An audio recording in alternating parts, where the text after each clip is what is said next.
जी अस्सलाम वालेकुम। उम्मीद है आप सारे खैरियत से होंगे। आज से हम एक नई वीडियो सीरीज़ स्टार्ट कर रहे हैं जिसका नाम है Microsoft Excel graph and charts.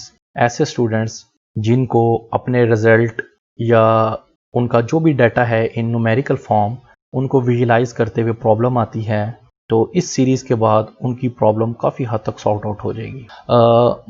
जो चार्ट्स और ग्राफ हैं वो डिफरेंट डोमेन्स के अंदर, डिफरेंट मेजर्स के अंदर हर एकेडमिक का बंदा है, कोई रिसर्च का बंदा है या कोई ऑफिस जॉब वाला है तो उसको ज़रूरत पड़ती है उसकी। जो चार्ट है या ग्राफ है वो एक कम्युनिकेशन का तरीका है अपनी न्यूमेरिकल डाटा को ग्राफिकल रिप्रेजेंटेशन का। जो लोग रिसर्चर हैं, रिसर्च करते हैं, उनको पता होगा कि अपने रिजल्ट को शो करने के लिए उनको बहुत अच्छे से चार्ट बनाने पड़ते हैं और सिंपल चार्ट से काम नहीं चलता, उनको कॉम्प्लेक्स चार्ट बनाने पड़ते हैं ताकि जो उनके रिजल्ट के एनालिसिस हैं इन दी नंबर ऑफ मिलियंस वो विजुलाइज हो सकें, ट्रेंड्स पता चल सके और देखने वाले को पता चल सके कि ये इसका फ्लो किस साइड पर है। माइक्रोसॉफ्ट एक्सेल का तो आप में से मेजॉरिटी को पता होगा, ये एक टेबुलर फॉर्म की शीट की तरह का एक पेज होता है और इसके अंदर ही आपको सारी अपना न्यूमेरिकल डाटा रखते हैं, मैथमेटिकल आपके जो फार्मूलाज होते हैं और बहुत सारी चीज़ें जो आपके न्यूमेरिकल और मैथ से रेलिवेंट है वो हम एक्सेल के अंदर करते हैं। जहाँ तक इसकी ऑडियंस का ताल्लुक है, मतलब कौन लोग सीखना चाहते हैं, तो वो मैं आपको बता चुका हूँ और एज अ प्री रेक्विजिट आपको माइक्रोसॉफ्ट एक्सेल का बेसिक नॉलेज होना चाहिए कि डाटा को कैसा हमने रखना है कॉलम्स और रो की फॉर्म में, तो बाकी ताकि हम उसको प्लॉट कर सकें इन ग्राफ्स फॉर्म ऑफ सीरीज। चलिए अब इसको हम स्टार्ट करते हैं। ये जी हम आगे हैं अपनी लैपटॉप की स्क्रीन पे। ये आपको जो एक्सेल नज़र आ रहा है, ये एक्सेल का जो मेरे पास वर्जन है ये माइक्रोसॉफ्ट प्रोफेशनल है 2013। तो जो भी हम काम कर रहे हैं वो एक्सेल 2013 में ही करेंगे। ये पूरी सीरीज़ है जो इसके अंदर मेरे पास इंस्टॉल हुई है एक्सेल 2013। आपको ये यहाँ पर ऊपर जो बार नज़र आ रही है इसके अंदर अगर हम इंसर्ट पे क्लिक करें और यहाँ पर ये चार्ट्स की एक पैनल बना हुआ है। जो चार्ट्स का पैनल है इसके अंदर आप देखें कुछ रिकमेंडेड चार्ट्स हैं और ये कुछ चार्ट्स की आइकन्स बने हुए हैं। इस पर अगर आप हॉवर लेके जाएंगे यानी कि कुछ देर इसको रखेंगे तो उसकी टूल टिप के तौर पे उसकी आपको बता भी देगा। मैं आपको बता देता हूँ, ये कॉलम चार्ट है, ये लाइन चार्ट है, कुछ ये पिवट चार्ट हैं, ये पाई चार्ट है, ये स्कैटर्ड डॉट चार्ट हैं, कुछ बबल चार्ट हैं और ये बहुत सी चार्ट की ऑप्शन है। फिर इसी से आगे चलते जाएं तो ये कुछ रिपोर्ट्स वगैरह हैं। अब चार्ट को बनाने के लिए हमें सबसे पहले डाटा रिक्वायर्ड होता है। यहाँ पर यह समझने की ज़रूरत है कि जो डाटे की प्रेजेंटेशन है वो बहुत इंपॉर्टेंट है, क्योंकि कभी कभार पता ही नहीं लगता कि हमने कौन सा डाटा कहाँ पर प्लॉट करना है। तो डाटा डाउनलोड करने की बजाय या कॉपी पेस्ट करने की बजाय मैं आपके सामने यहाँ डाटा खुद रेडी करता हूँ ताकि आपको उसकी समझ लगे। अब देखा जाए तो हमें यहाँ पर रिक्वायर्ड है, एक एग्जांपल लेते हैं। एक कंपनी है वो फर्म्स का एनालिसिस करती है, यानी कि वो डिफरेंट कंपनीज का एनालिसिस करती है कि उन्होंने कितना प्रॉफिट और लॉस किया है। तो देखा जाए तो हमारे पास एक फर्म्स का कॉलम होना चाहिए, एक प्रॉफिट का कॉलम होना चाहिए और एक लॉस का। फर्म्स ए जो है ये एक कंपनी ए है।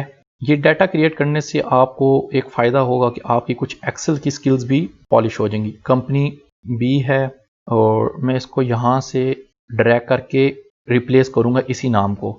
इसको करने के लिए ये जो आपने इसको बिल्कुल डायगोनल पे लेके जाना है, तो जब ब्लैक प्लस आएगा आपने कर्सर दबा ये लेफ्ट क्लिक दबा के रखना है और इसको ड्रैग करना है। ये कंपनीज अब उसी तरह ये आती जा रही है। अब मैं इसको रिप्लेस कर लेता हूँ, कंपनी सी, कंपनी डी, ई, एफ, जी। प्रॉफिट की मैं एक कोई रैंडम वैल्यू रखता हूँ। देखें जी इन्होंने प्रॉफिट किया है जी, ये लें जी, बल्कि 4 डिजिट ही रखते हैं और इसके अंदर भी मैं कोई थोड़ी उससे मैक्सिमम वैल्यू रखता हूँ। अब मैं चाहता हूँ कि ये जो इनका कम्बिनेशन सीरीज बनी है वो एज इंक्रीमेंटल ही आगे चलती जाए, तो उसी तरह ब्लैक प्लस पे क्लिक करना है, ये देखते जाएं। ये लें जी, ये सारे हमारे पास प्रॉफिट आ गए। इसमें देखा जाए जो सबसे मैक्सिमम आया है वो ये आया है 9011। तो अब हमने लॉस कैलकुलेट करना है। तो लॉस देखा जाए तो सबसे जो बड़ी वैल्यू है 10,000 है। तो यहाँ पर मैं अगर एक फार्मूला लगाऊँ इक्वल टू 10,000 जो हमारे पास मैक्सिमम उसका कैपिटल एक कंपनी का होगा माइनस उसका प्रॉफिट 10,000। नहीं जी, इसने प्रॉफिट बहुत कम किया, लॉस आते। इसी तरह अब इसको जब मैं ड्रैग करूंगा उसी तरह प्लस में, तो आप देखिएगा यहाँ पर फार्मूला अप्लाई है तो यही फार्मूला हर कॉलम के ऊपर अप्लाई होता जाएगा। फार्मूला अप्लाई होने के लिए यहाँ पर आपने देखिए B3 लगा हुआ है, यानी कि B और ये 3, तो ये automatically incremental B4 B5 B6 इस तरह चलेगा।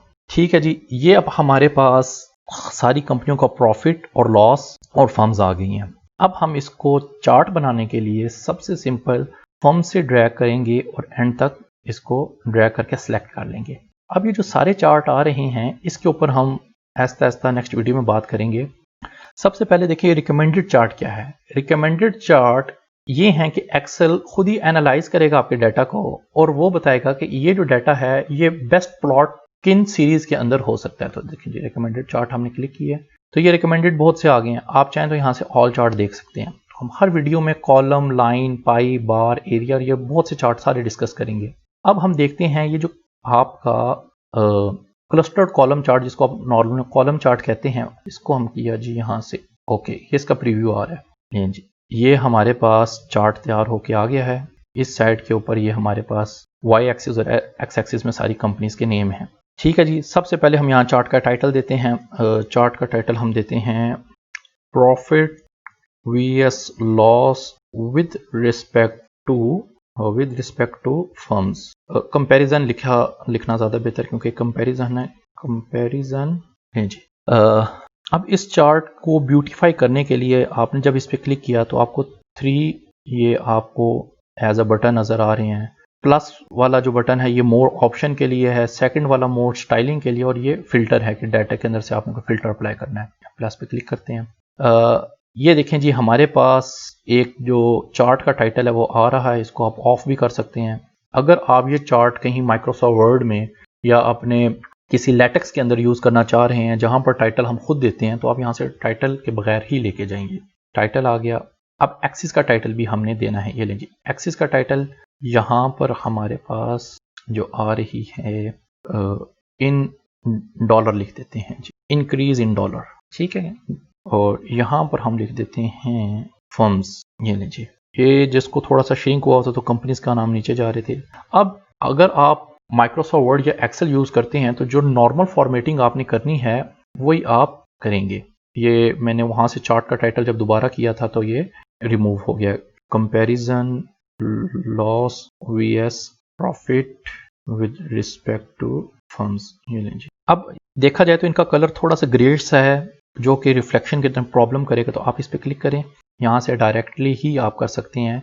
इस पर डबल क्लिक करेंगे तो इसकी मोर ऑप्शन खुल जाएंगी, लेकिन वो बात की आपने इसके ऊपर डायरेक्टली ही क्लिक करके होम पे जाके इसका आप कलर जो भी देना चाहें, मैं फुल ब्लैक रखना चाह रहा हूँ, इसका भी फुल ब्लैक। ये वाला ब्लैक होगा लेकिन साथ थोड़ा सा बोल्ड होगा। इसी तरह फर्म्स भी ब्लैक एंड बोल्ड होंगी। जब भी आप अपना कोई चार्ट बनाते हैं तो उसमें सिमेट्री का ख्याल आपने लाजमी रखना है, क्योंकि अगर एक्स एक्सिस के ऊपर एक स्टाइल अप्लाई किया वही वाई एक्सिस के ऊपर अप्लाई करें। प्रॉफिट एंड लॉस बोल्ड भी है, ब्लैक भी है, थोड़ा सा इसको बड़ा करते हैं।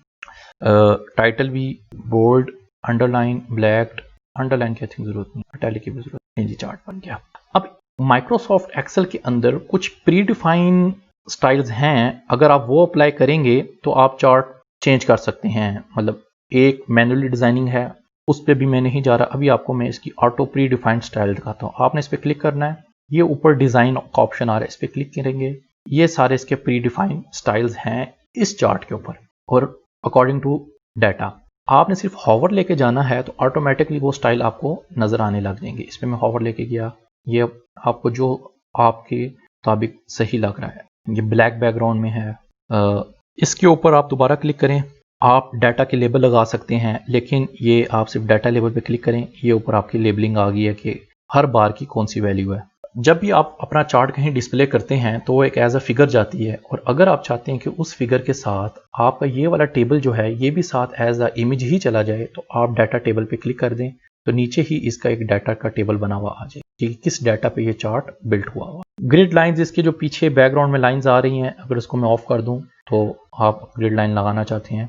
ग्रिड लाइन में ऑप्शंस हैं कि आप मैंने हॉरिजेंटल लगाई हुई हैं। लास्ट में हमारे पास ट्रेंड लाइन है।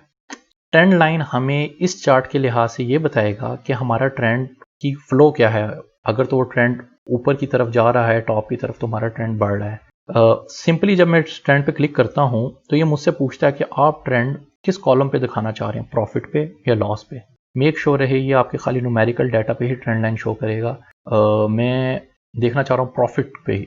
देखें जी, ये प्रॉफिट मेरा इस तरह बढ़ता ही गया है। इस ट्रेंड लाइन को आप चेंज कर सकते हैं विद डिफरेंट कैटेगरी के। लीनियर है, एक्सपोनेंशियल है, इसमें लॉगरिथमिक भी होती है। ये बहुत सी ऑप्शन है। नेक्स्ट वीडियो में भी हम ये देखेंगे। ये चार्ट आपका हो गया। इसको आप यहाँ से ये मैंने शिफ्ट दबा के उसको जो ड्रैग किया है, उससे फ़ायदा ये है ये अपनी आस्पेक्ट रेशो को मेंटेन रख के कर रहा है। अगर मैं शिफ्ट दबा के इसको ड्रैग नहीं करूँगा तो ये देखें, ये इस तरह भी हो जाएगा, ये इस तरह भी हो जाएगा। लेकिन हमने शिफ्ट दबा के करना है, उससे ये अपनी आस्पेक्ट रेशो मेंटेन करेगा, यानी कि इसकी जो हाइट और विड्थ की आस्पेक्ट है श्रिंक नहीं होगा। ये चार्ट आपका रेडी है। उम्मीद है आपको ये समझ आया होगा। कोई भी आपको क्यूरी है, एम्बिग्युइटी है, आप कमेंट सेक्शन में पूछ सकते हैं। नेक्स्ट वीडियो में हम रिकमेंडेड चार्ट से निकल के लाइन चार्ट को कॉलम चार्ट को पूरा हम ख़त्म करेंगे। देन नेक्स्ट वीडियो के अंदर, हर वीडियो के अंदर हम हर चार्ट को कंप्लीट देखेंगे कि वो किस तरह वर्क करता है और उसको हम कैसे इंप्रूव कर सकते हैं। मेक श्योर ये चार्ट बिल्कुल सिंपल है। इस चार्ट के अंदर आप डिफरेंट पैटर्न लगा सकते हैं। वो ब्यूटीफाई के और ऑप्शन है।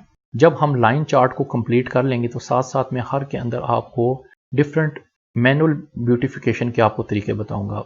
जैसे कि आप इस पर डबल क्लिक करें तो ये जो ऑप्शन आती हैं, ये सारी ऑप्शंस ब्यूटिफिकेशन के लिए यूज़ होती हैं। ठीक है, और हर ऑप्शन के अंदर आप बहुत सा काम कर सकते हैं और बहुत खूबसूरत चार्ट बना सकते हैं। तो see you in next video. Thank you.